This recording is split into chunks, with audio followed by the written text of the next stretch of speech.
Guys, this is Master Paul.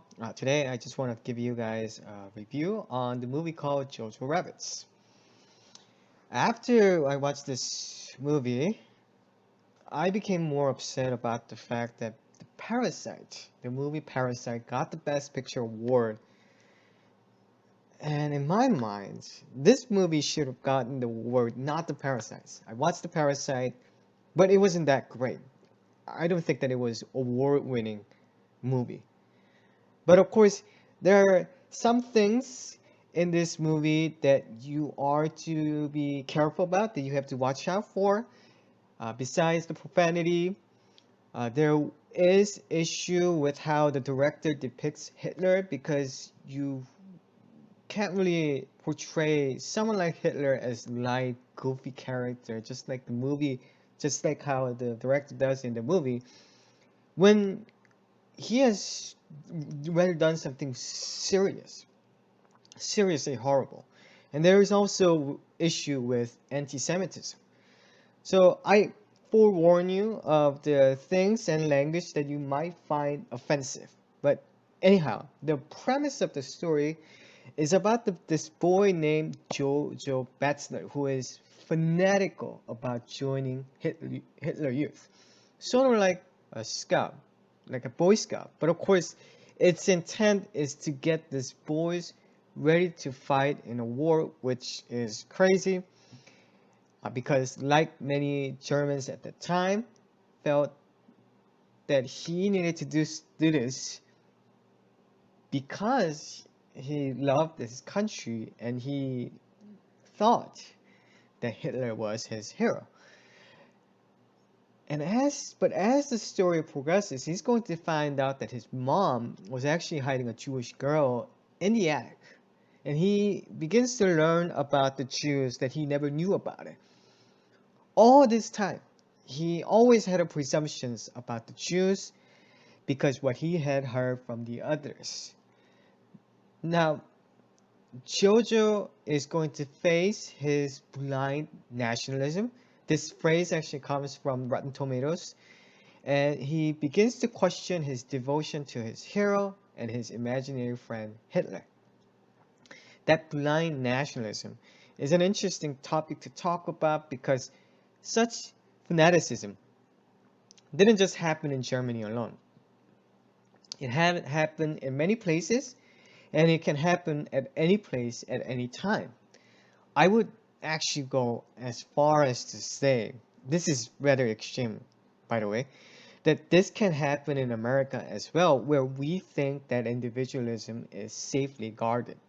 So, what is blind nationalism? I would describe it as people's extreme devotion and love for their nation, their country, that they're willing to give up their individuality and that they will, without raising a question or a doubt, follow their leader blindly. Now, I certainly would not agree that we are to somehow give up our individuality for the sake of our community as we are following Christ. But you may find that in Deuteronomy, God is giving all these commandments. And when someone violates the commandment, for example, when someone violates God's command to worship Him as He has directed them, He's he's requiring the Israelites to execute a harsh judgment on them, which usually is death.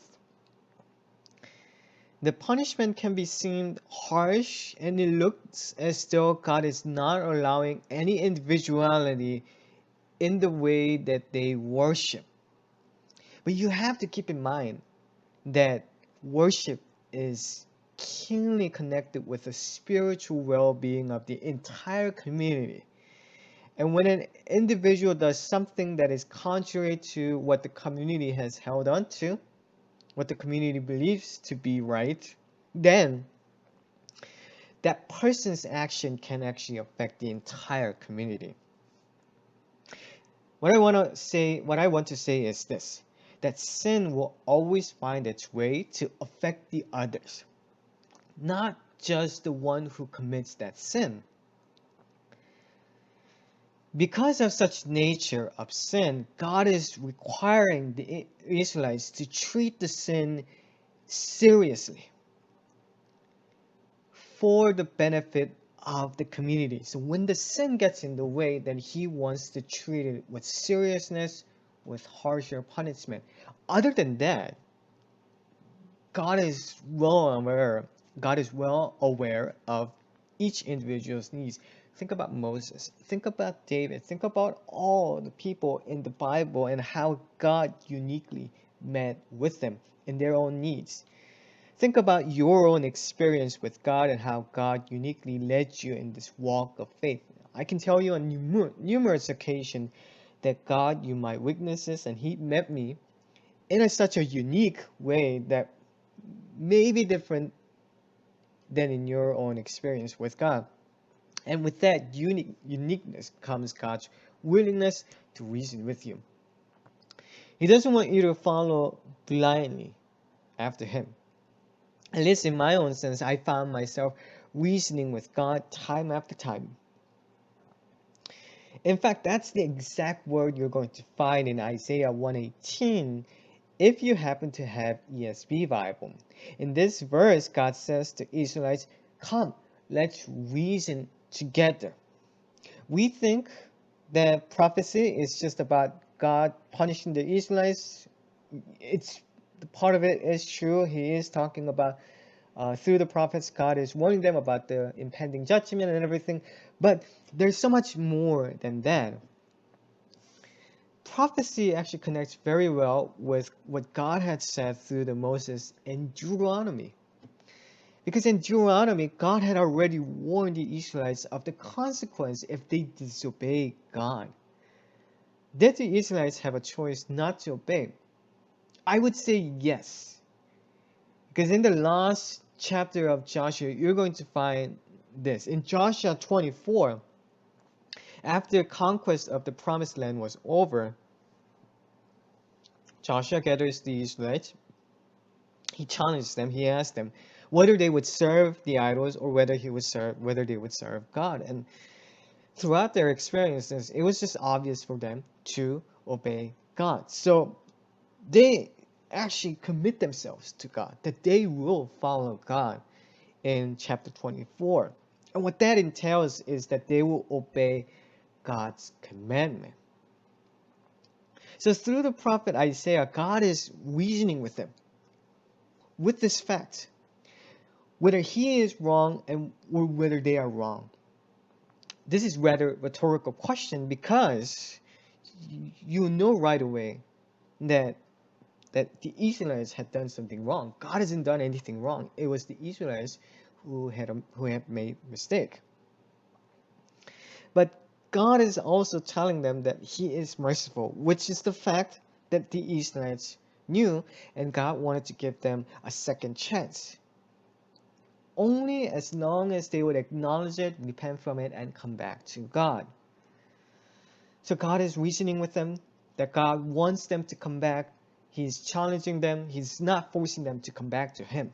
But the sad reality is that the Israelites, despite all this knowledge about His mercy and about their commitment to follow God, they just flat out disobey God. They just don't agree to this. They just don't understand this. And in the end, it was their stubbornness that led to their own destruction in the end. So you see, God is not a dictator. I can hardly think of God like that after when I learned that first, He welcomes you individually, and second, He is more than willing to reason with you, whatever doubt or question you may have. So as you watch this movie, think about how people had lost the sense of individuality for the sake of common interest. And think about how JoJo, the main character, regains his individuality as he seeks to challenge his own ideology and his own fanatic devotion to Hitler. And think about, in your own case, how God has led you and how God has challenged you, and how God wants your devotion, not forcing your devotion to Him. So I'll see you next time. Bye.